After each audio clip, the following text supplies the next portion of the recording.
रेणु जी सब लोग के गोड़ लगे छी। आर एकटा प्राति हम गुनगुना रहल छी, बहुत पारंपरिक प्राति अछि। कृष्ण के जखन जन्म भेलन हँ मथुरा में, आ ओतऽ से जखन गोकुल एला है तऽ भगवान शंकर एलखिन हँ हुनका दर्शन करऽ के लेल। तऽ एहि गीत में ई छै कि जखन नंदरानी के महल में जाकर दलान पर मतलब बाहर में अलख जगेलखिन हँ तऽ सब हुनका कहले जाइ छथिन नंदरानी के कि देखू अहाँ के दलान पर के एलथि है दरवाजा पर। ओ अपन बुझै छथिन हमरा बालक भेला, सब खुशी में अबै छथि तऽ रंग रंग के हर बेर सामान लऽ कऽ कपड़ा लऽ कऽ अबै छथिन। लेकिन प्रत्येक बेर शंकर भगवान घुमा दै छथिन आ प्रत्येक पंक्ति में ओ ई पंक्ति कहै छथिन जे हम आनंद सुनि आई गे माई, हम आनंद सुनि आई। हर पंक्ति में सबके बहुत बहुत धन्यवाद। हम गुनगुना रहल छी, सबके नीक लागत तऽ जरूर सुनब। हम आनंद सुनि अयलहुँ गे माई, हम आनंद सुनि आई, हम आनंद सुनि आई गे माई, हम आनंद सुनि आई। काशी सा एक अयला सदा शिव, काशी सा एक अयला सदा शिव, अंग विभूत रमान,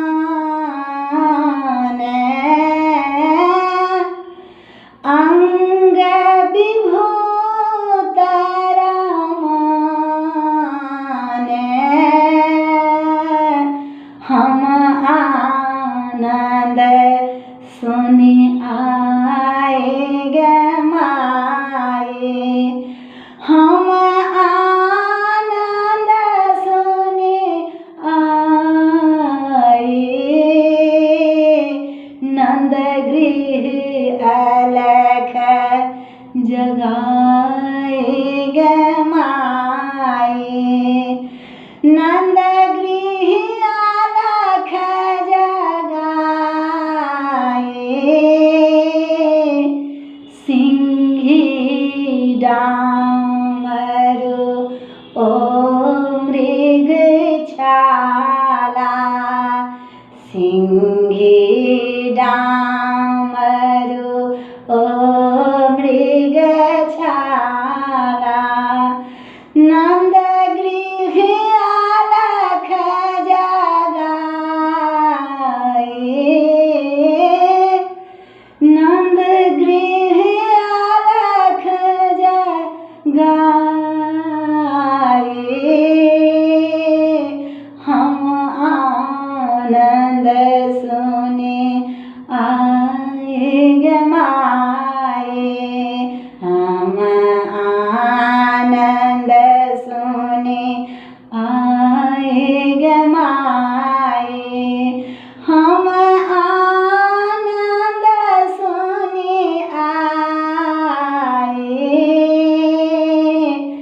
भिक्षा निकलली नंदरानी, भिक्षा निकलली नंदरानी, लय कंचन दुई थारी, लय कंचन दुई थारी, नग्न रूप देखल शंकर के, नग्न रूप देखल शंकर के। अंबर आने ओढ़ाए, अंबर आने ओढ़ाए, हम आनंद सुने आए गमाए, हम आनंद सुने आए गमाए, हम आनंद सुने आए। भिक्षा घुरी जाओ भवन में, भिक्षा घुरी जाओ भवन में, कान्हा आने देखाए, बालक आने देखाए, हम आनंद सुने आए गमाए, हम आनंद सुने आए। नग्न रूप देखल शंकर के, शंकर रूप देखल जदुराए, छन छन जाए डराए, छन छन जाए चढ़ाए, हम आनंद सुने आए गमाए, हम आनंद सुने आए। बालक निकलले नंदराने,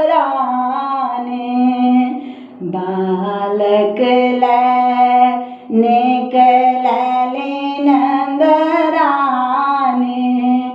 कृष्ण शंकर के मिताए, कृष्ण शंकर के मिताए,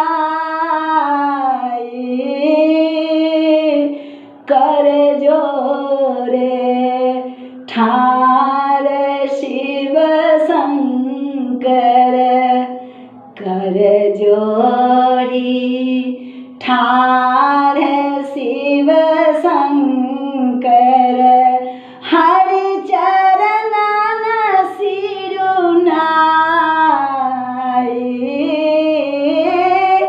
हरि चरणन सिरुनाए,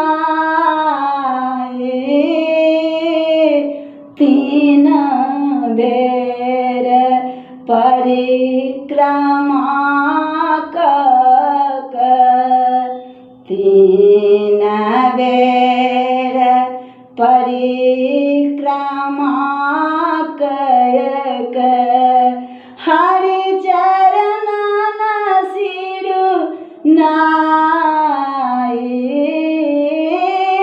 गुरु चरणन कान्हा सिरुनाए,